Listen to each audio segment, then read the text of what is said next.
جی بسم اللہ الرحمن الرحیم۔ السلام علیکم ناظرین، پروگرام بزنس پالیٹکس کے ساتھ میں ہوں آپ کا میزبان ڈاکٹر محمد احسن۔ پاکستان میں غربت اور مہنگائی میں اضافہ کیوں ہو رہا ہے؟ پاکستان میں حکومت جو دعوے کر رہی ہے کہ اکانومی ٹیک آف کر رہی ہے، یہ کس حد تک درست ہے؟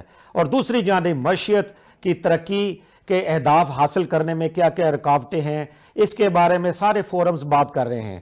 آج کے اس پروگرام میں ہم بہت سارے اہم ایشوز پر ڈسکس کریں گے، اور ناظرین اس پروگرام کے دو اہم سیگمنٹ ہوں گے۔ پہلے سیگمنٹ میں ہم جو اسٹوڈیوز میں موجود ہیں ہمارے ساتھ مہمان، ان پر ٹیکس اور معیشت اور پاکستان کی صنعت و تجارت کے شعبہ کے نمائندہ پلیٹ فارمز کے حوالے سے بات کریں گے، اور دوسرے سیگمنٹ میں کہ پاکستان کی معاشی ترقی کو آخر کیا کیا درکار ہے، وہ کون کون سے اقدامات ہیں، اور ٹورزم جو ہے وہ کس حد تک پاکستان کی معاشی ترقی کے لیے معاون ثابت ہو سکتا ہے۔ ناظرین بہت سے سوالات ہیں جو معاشی ترقی کے حوالے سے جڑے ہوئے ہیں، ہم یہ اپنے شرکاء سے یہ سوالات پوچھیں گے۔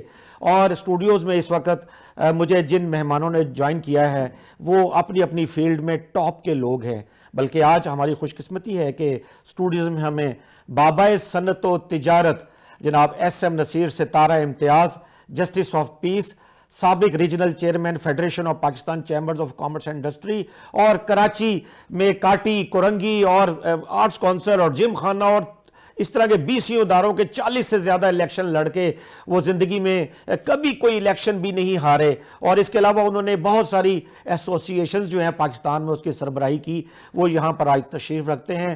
دنیا میں 70 سے زیادہ ممالک کے دورے کر چکے ہیں۔ ہم نے انہیں خصوصی درخواست کی تھی کہ وہ اسٹوڈیو تشریف لائیں اور اپنے تجربات سے جو ہمارے ناظرین ہیں ان کو بھی مستفید ہونے کا موقع دیں۔ اور پہلے سیگمنٹ میں ہمارے دوسرے مہمان ہیں Lahore chamber of commerce and industry کے سابق صدر کاشف انور صاحب۔ یہ وہ صدر ہیں جنہیں کہ Pakistan chamber of commerce and Lahore chamber of commerce and industry کی ہسٹری کی 100 سالہ تاریخ میں 2 سال کے لیے صدر کے طور پر خدمات انجام دینے کا اعزاز حاصل ہوا ہے۔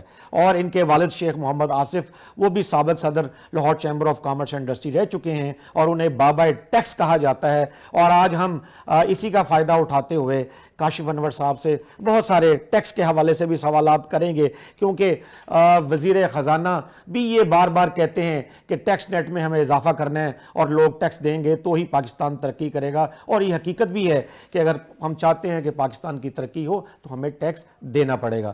ناظرین ہم اپنی گفتگو کا، اپنے پروگرام کا جو باقاعدہ آغاز ہے وہ اسٹوڈیو میں موجود ہمارے خاص مہمان جناب ایس ایم نصیر ان سے کرتے ہیں۔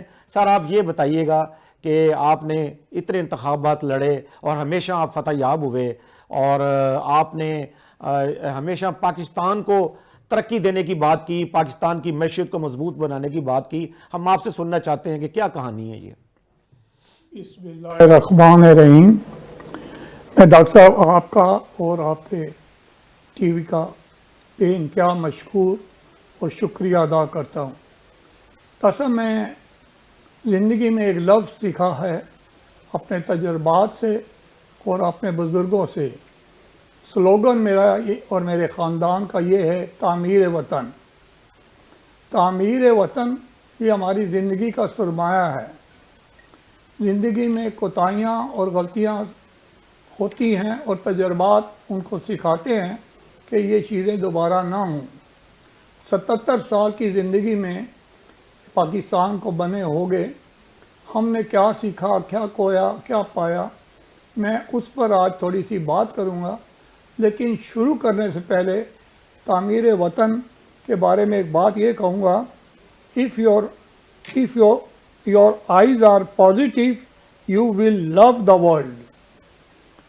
But if your tone is positive, the world will love you. تو آج میرا موضوع جو ہے، زندگی میں ہم نے آگے جانا ہے، کسی بھی شعبے میں ہمیں زندگی کو ہمیشہ اچھی اور مثبت سوچ کو سوچنا پڑے گا۔ ڈاکٹر صاحب میری جیت کے اندر یا کسی چیز کے اندر سب سے پہلے تو اللہ پاک کا شکر ہے، اور سرکار مدینہ کا، اور میری نیت کا۔ ہم جہاں بھی گئے زندگی میں ہم نے جو لوگوں کے کام کیے اس میں ہم نے اپنا ذاتی پروجیکشن نہیں کی.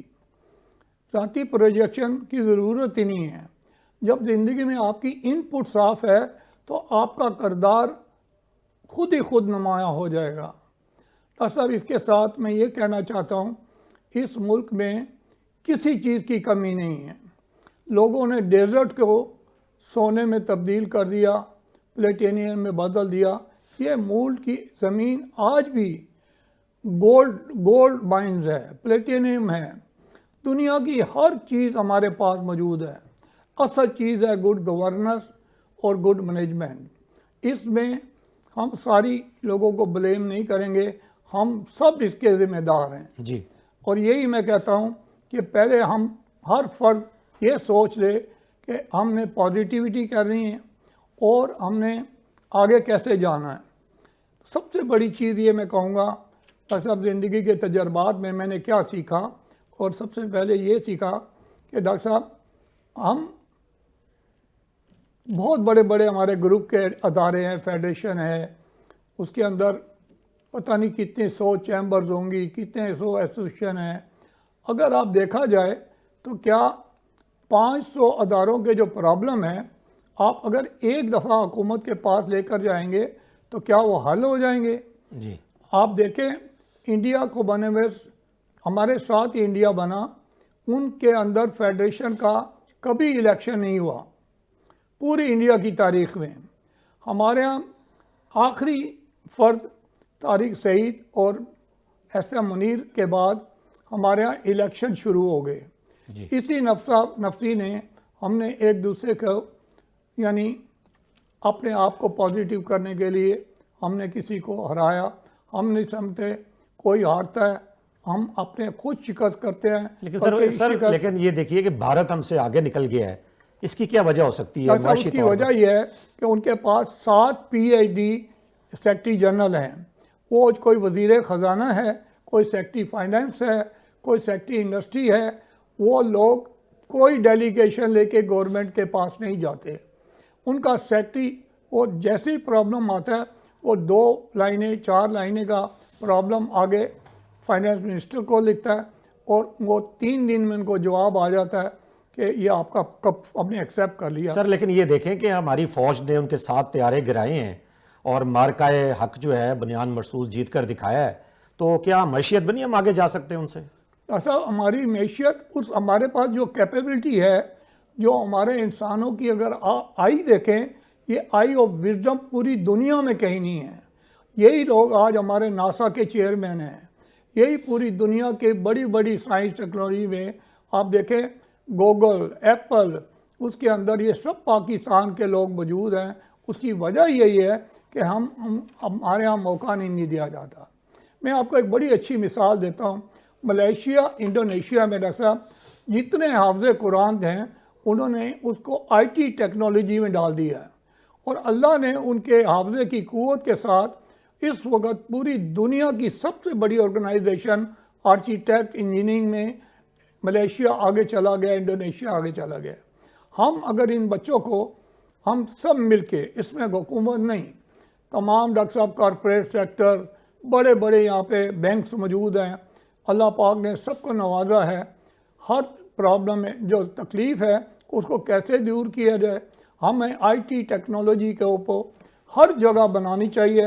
اور خاص طور پہ جو میں آپ کو میسیج دے رہا ہوں, ہم کو یہ حافظ قرآن والے بچے ان کو آگے لے جا رہے ہیں. ہماری پاک افواج ہمیشہ بہترین ہے. اس کے ایک ایک آرمی کے شہید کے خون کا قطرہ ہم کبھی ساری زندگی اور تا قیامت تک اپنا سارا ملک دیکھ کے بھی ان کی عظمت کو, ان کی شہادت کی جو موت ہے ان کے دیکھیں, ایک چھوٹے بچے, چیزیں.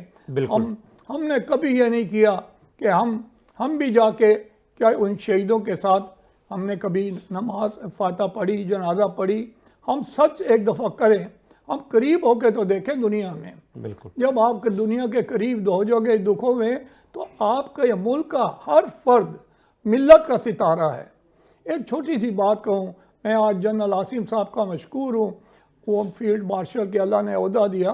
ڈاکٹر صاحب یہ پوری دنیا میں ہیں, یہ کوئی ہمارے کے ایشو کو بنانا ہے تو اس میں ہم آگے نہیں جائیں گے. آپ پورے یورپ میں جائیں, امریکہ میں جائیں, وہ جمہوریت ان کے پاس نام ہے, لیکن ان کے آپ ٹریفلگر اسکوائر جائیں, اٹلی میں جائیں, آپ دیکھیں گے انہوں نے اپنے سپہ سالاروں کی تمام یادگاریں لگا کے رکھی ہوئی ہیں. تو کیا ہم نے کبھی اپنے پاکستان افواج کے لیے شہیدوں کا فنڈ بنایا؟ کیا ہم نے بزنس کمیونٹی نے اپنا ہاتھ آگے بنایا؟ اس وقت پورے پاکستان میں ڈاکٹر صاحب میری 77 سال کا تجربہ ہے. ایک کہتے ہیں کہ سامنے بیٹھ کے تعریف کرنا, لیکن سچ بولنا بھی ایک سچائی ہے. اچھی بات کو اچھا کہنا بھی ایک بہت بڑی ضرورت بات ہے. ڈاکٹر صاحب پرائم منسٹر آف پاکستان کو جو ان کے پاسٹ کا ایکسپیرینس, ان کے ساتھ فائنانس منسٹر اسحاق ڈار اور ہمارا فائنانس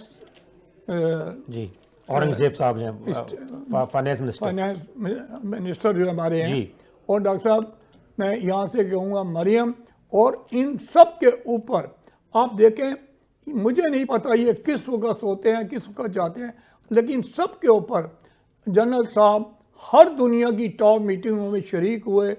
اور اس وقت جو ہماری خارجہ پالیسی ہے, 77 سال میں دنیا میں ایسی پالیسی نہیں ہے کہ اس وقت ہم نے انڈیا کو اپنی اس خارجہ پالیسی کے ساتھ دن رات ان کو بہت پیچھے کر دیا ہے. اور انشاءاللہ ہماری افواج پاکستان کے سامنے تاریخ کے اندر آئندہ قیامت تک انڈیا ہمارے سامنے آنکھ اٹھا کر نہیں دیکھ سکتا. جی ٹھیک ہے, اب دوبارہ آپ کے پاس واپس آئیں گے. تو ہم اب دوسرے پارٹیسپینٹ جناب کاشف انور صاحب جو ہیں سابق صدر لاہور چیمبر, ان سے پوچھتے ہیں. سر بلکہ ڈائریکٹ یہ ایک سوال پوچھ لیتے ہیں, ٹیکس اور ٹیکس کیوں نہیں دیتے لوگ, ہم لوگ ٹیکس کیسے ٹیکس نیٹ میں اضافہ ہوگا؟ اب آپ بتائیے کہ کیا کہتے ہیں آپ. دیکھیں, سب سے پہلی بات تو یہ ہے کہ پاکستان کا ہر شہری ٹیکس دیتا ہے, چاہے وہ ڈائریکٹ دیتا ہے چاہے وہ انڈائریکٹ دیتا ہے. آپ کے بجلی کے بل کے اوپر بھی سیلز ٹیکس آتا ہے اور آپ اس سیلز ٹیکس کا ان پٹ نہیں لے سکتے. آپ کا موبائل کا بل ہے, آپ جون سا بھی بل اٹھا کے دیکھ لیں. ہاں یہ بات ضرور ہے کہ ہمارے لوگ انکم ٹیکس کے ریٹرن کو فائل نہیں کرتے ہیں. اس پہ چیمبرز کو, فیڈریشن کو, ایسوسیشنز کو, ہم سب کو کام کرنا چاہیے, لیکن لوگ ڈرتے ہیں ٹیکس نیٹ کے اندر آتے ہوئے. کیا ڈر ہے سر, کیا رکاوٹ ہے؟ کھل کے بتائیں. دیکھیں آپ سے بھی نہ پتہ لگا تو ہم کس سے پوچھیں گے پھر. بات یہ ہے کہ آپ آڈٹ کس کا ہوتا ہے؟ جو ٹیکس نیٹ کے اندر آتا ہے. ابھی بھی آپ دیکھ لیں اخباروں میں, اور پچھلے دنوں بھی ٹیلی ویژن کے اوپر یہ کہا جی کہ ہمارے 7 ملین کے قریب ریٹرنز آئی ہیں, اب ان کا آڈٹ ہوگا. اب بات یہ ہے کہ جو سبق یاد کرے گا چھٹی اسے ہی نہیں ملے گی. میں یہ کہتا ہوں کہ جب ہمارے 27 کروڑ لوگ ہیں, اس میں سے آپ یہ سمجھتے ہیں کہ 5 سے 6 کروڑ لوگوں کو انکم ٹیکس کے ریٹرن کو سبمٹ کرنا چاہیے. آڈٹ نہیں ہونا چاہیے. بالکل, میں اس کے خلاف نہیں ہوں, میں آڈٹ کے خلاف نہیں ہوں. میں تو صرف یہ بات کر رہا ہوں کہ جہاں پر 5 سے 6 کروڑ لوگوں کو ایک چیز سبمٹ کرنی ہے, وہاں صرف 70 لاکھ لوگ ڈال رہے ہیں. آپ ضرور آڈٹ کریں. جب آپ کے 5 کروڑ لوگ پورے ہو جائیں گے تب آپ ضرور آڈٹ کریں. اور دوسری بات, اکاؤنٹیبلٹی تب امپلیمنٹ ہوتی ہے جب سربراہ سے اکاؤنٹیبلٹی سٹارٹ کی جائے. تو اگر آپ یہاں پر ایگزیمپٹ کر دیں گے سربراہ کو کہ جی سربراہ کی تو اکاؤنٹیبلٹی نہیں ہو سکتی, سربراہ کا تو آڈٹ نہیں ہو سکتا, میرا آڈٹ ہوگا. تو آپ کی بات سے ایسا لگ رہا ہے کچھ کہ جیسے آپ ایک میکنزم چاہ رہے ہیں کہ بن جائے آڈٹ کے لیے, اس کے تحت پھر آڈٹ ہوا. نہیں, میں بالکل میکنزم نہیں چاہ رہا. میں بالکل ٹو دا پوائنٹ بات کرنا چاہوں گا. میں یہ چاہ رہا ہوں کہ پہلے ان کا آڈٹ کیا جائے جو ہم پہ حکمرانی کرتے ہیں. عوام کا آڈٹ نہ کیا جائے, 25 کروڑ سے 26 کروڑ عوام کا آڈٹ نہ کیا جائے, ان 5 سے 6 ہزار لوگوں کا آڈٹ کیا جائے جو پاکستان پہ حکمرانی کرتے ہیں. جب آپ ان کا آڈٹ کر لیں گے تو اس کے بعد پھر میرا خیال ہے کہ آپ 27 کروڑ 25 کروڑ عوام کا ضرور آڈٹ کر لیں. جب میں لاہور چیمبر کا یا کوئی بھی کسی بھی آرگنائزیشن کا سربراہ ہوتا ہے, اگر وہ ٹائم پہ نہیں آئے گا اور وہ اپنے سٹاف سے کہے گا کہ آپ ٹائم پہ آئیں, تو آپ کے جو سٹاف ہیں وہ ٹائم پہ نہیں آئیں گے. جہاں تک آڈٹ کی بات ہے, آڈٹ ہونا چاہیے, آڈٹ بہت ضروری ہے. آڈٹ اس لیے ہونا چاہیے تاکہ وہ آپ کی غلطی کو کریکٹ کرے. آڈٹ اس لیے نہیں ہونا چاہیے کہ آپ کو اور پینلٹیز اور فائنز اور سرچارجز. اب اگر آپ نے ٹیکس نہیں دیا ہے, آپ وہ ٹیکس مجھ سے لے لینا. اگر میں نے کسی کا مجھے ایگزیمپشن ہے اور میں نے ٹیکس نہیں کاٹا, یا مجھے ود ہولڈنگ کرنی تھی, مجھے ٹیکس کاٹنا تھا, میں نے وہاں پر ٹیکس نہیں کاٹا, تو اگر میں نے 10,000 روپیہ کا ٹیکس نہیں کاٹا تو آپ مجھ سے 10,000 روپیہ ٹیکس لے لیں. لیکن جو مزے کی بات ہے کہ صرف 10,000 ٹیکس کے پیچھے اس کے اوپر کئی لاکھوں کی پینلٹی بن جاتی ہے, ایسے چارجز بن جاتے ہیں, اور وہاں سے ہی سارا معاملہ خراب ہوتا ہے. تو ٹیکس آپ کو فیسیلیٹیٹ کرنے کے لیے, گائیڈ کرنے کے لیے ہونے چاہیے, نہ کہ پینلائز کے لیے. آپ نے کہا کہ اس پہ سر چارجز بن جاتے ہیں یا پینلٹیز بن جاتی ہیں, کیا یہ ایگزمپٹ بھی ہو جاتی ہیں بعد میں پھر؟ میں صرف چھوٹی سی مثال یہ دوں گا کہ جب آپ نے اپنی سٹیٹمنٹس کو سبمٹ کرنا ہوتا ہے انکم ٹیکس کی, ود ہولڈنگس کی, تو اگر آپ کی نل کی بھی ریٹرن آپ سبمٹ کر رہے ہیں, آپ نے نہ کسی کا ٹیکس کاٹنا ہے, نہ آپ نے کسی کا ٹیکس جمع کرانا ہے, اگر آپ وہ سٹیٹمنٹ بھی سبمٹ نہیں کرتے تو روز کا 2,500 روپیہ جرمانہ ہے. اور منیمم ٹیکس جو ہے, اگر آپ نے کوئی 2, 4, 6 مہینے آپ نے ریٹرن سبمٹ نہیں کی تو وہ 10,000 تک جا کر, جو بھی آپ کے اسیسنگ آفیسر ہیں وہ 10,000 تک جا کر آپ سے اس کو نیگوشیٹ کر کے 10,000 جمع کرا لیتے ہیں. پھر وہی بات ہے. تو یہ عام تاجر پھر اس صورتحال خوفناک سی بتا رہے ہیں آپ, صورتحال اس سے کیسے نپٹتا ہے وہ؟ دیکھیں میں کیا کہتا ہوں, بزنس کمیونٹی کی رسپانسبلٹی ہے ٹیکس کو دینا, لیکن میں یہ ضرور ساتھ کہتا ہوں کہ گراؤنڈ ریئلٹیز کو ضرور دیکھیں. آپ ہمیں بالکل اے آئی کی طرف جانا چاہیے, آٹومیشن کی طرف جانا چاہیے, ڈیجیٹائزیشن کی طرف جانا چاہیے, لیکن بات یہ ہے کہ کیا ایک عام آدمی اس کو افورڈ کر سکتا ہے؟ میں افورڈ ان دا سینس یہ نہیں کہہ رہا کہ وہ پیسے کے وائز افورڈ کر سکتا ہے, میں یہ بات کر رہا ہوں کہ جتنی ٹیکنیکلٹیز ہیں آپ کی سیلز ٹیکس کی سبمیشن میں, انکم ٹیکس کی سبمیشن میں, اور یہاں پر تو میں یہ بھی بات بڑی واضح طریقے سے کر دوں کہ کیا ایک عام نیا فریش اکاؤنٹنٹ اپنی انکم ٹیکس کی ریٹرن سبمٹ کر سکتا ہے؟ اور جب ہم ٹریڈرز کی اور بزنس کمیونٹی کی ریٹرنز میں غلطیاں نکلتی ہیں تو وہ کیا میں سبمٹ کرتا ہوں یا وہ آپ سبمٹ کرتے ہیں؟ یہ وہی ہمارے اکاؤنٹنٹ سبمٹ کرتے ہیں جن کو اس کا ایکسپیرینس نہیں ہوتا اور جس کی وجہ سے ہمیں پرابلمز آتی ہیں. تو دیکھیں بات یہ ہے, یہ بات تو چلے آپ کی بڑی تو مجھے تو بڑی آسانی سے سمجھ آ گئی, اور میں ایکسپیکٹ کر رہا ہوں کہ جو حکام اگر اس بات کو سن رہے ہوں تو ان کو بھی یہ سمجھ آنے چاہیے. لیکن یہاں یہ ایک سوال آپ سے اور بنتا ہے کہ مارکیٹس دیکھیں آپ کے پاس, لاہور میں کہا جاتا ہے جی کہ کوئی 10 سے 12 لاکھ ریٹیلرز ہیں کہ جو دکان کا شٹر کھولتے ہیں اور رات کو بند کرتے ہیں اور دن بھر کمائی کرتے ہیں, لیکن وہ ٹیکس نیٹ میں نہیں ہیں. آپ یہ بتائیے کہ اس کا حل کیا ہے؟ نہیں, وہ یہ بات نہیں ہے کہ وہ ٹیکس نیٹ میں نہیں ہے, وہ ٹیکس نیٹ میں نہیں آتے. اب اگر آسانی پیدا کی جائے تو وہ ٹیکس نیٹ کے اندر ضرور آئیں گے. میں آپ کو چھوٹی سی مثال دیتا ہوں. جب آپ کو یہی نہیں پتا کہ گورنمنٹ کی اس میں پالیسی کی کنسسٹنسی کیا رہے گی, کنٹینیوٹی کیا رہے گی, آج آپ ایک قانون بناتے ہیں اور آپ 15 روز کے بعد ایک نیا ایسا دے دیتے ہیں, تو مجھے تو پتہ ہی نہیں. آپ پہلے بجٹ دیتے تھے سال میں ایک دفعہ, اب ہم روز ایکسپیکٹ کر رہے ہوتے ہیں کہ کوئی نہ کوئی پالیسی نہ آ جائے, کوئی نہ کوئی بجٹ نہ آ جائے. اب جو میں اب ڈیٹیلرز کی بات کرنے لگا ہوں, سیلز ٹیکس کا قانون اتنا مشکل ہے کہ جو آپ کی کمپنیز ہیں انہوں نے بھی اپنے چارٹرڈ اکاؤنٹنٹس اور انہوں نے پوری سٹاف اور پوری ٹیم ہائر کر رہی ہے. چلیں میں آپ کو یہاں روک رہا ہوں, آپ سے پوائنٹ آف سیل کے بارے میں اگلا سوال کریں گے, لیکن بعد میں واپس آتا ہوں ایس ایم نصیر صاحب کی طرف. سر یہ بتائیے گا کہ پاکستان کی مسلح فوج کی شجاعت کے بارے میں جس طرح آپ نے یہ بڑی وسوخ سے ایک بات کی ہے, بالکل یہ ہم سب ہر پاکستان کے دل کی آواز ہے, لیکن ذرا یہ بتائیے کہ ہم جو صنعت و تجارت کا شعبہ ہے یہ اس کے حوالے سے کیوں نہیں فیلڈ مارشل کچھ انیشیٹو لیتے ہیں کہ تاکہ جو ہے نا وہ یہ ساری مشکلیں دور ہوں اور پاکستان ترقی کر سکے؟ ڈاکٹر صاحب, میں آپ کے دونوں سوالوں کا جواب اگر اجازت دیں, میں پہلے معیشت پہ بتاؤں کہ ٹیکس نیٹ پہ لوگ کیوں نہیں آئے. جی 77 سال میں دیکھیں آپ, اس وقت دیکھیں ملک میں ہمارے معزز ممبران ہیں, ممبران پارلیمنٹ, جن کو اللہ نے دنیا کی ہر چیز سے نوازا ہے. آپ دیکھیں ان کے اوپر 80% ہر چیز فری ہے. پاکستان کا اربوں خربوں روپے کا بجٹ ان کے اوپر خرچ ہوتا ہے. آپ مجھے بتائیں کہ ایک آدمی جس کو اگر آپ ٹیکس پہ ٹیکس ایوری ڈے کرتے ہیں, لیکن پہلا ٹیکس یہ ہے کہ پیٹرول کے اوپر اگر آپ ٹیکس کم کر دیں تو یہ سمجھے, ہمارے بڑے پنجابی میں ایک لفظ کہتے ہیں, برے کو نہیں مارو, برے کا بیج ختم کر دو. ڈاکٹر صاحب میں آپ کو بتاؤں, پورا پاکستان, میں آپ کو آج 20 نام دینا چاہتا ہوں, لیکن میں وہ نام وہ دینا چاہتا ہوں جو ان اداروں میں یا ان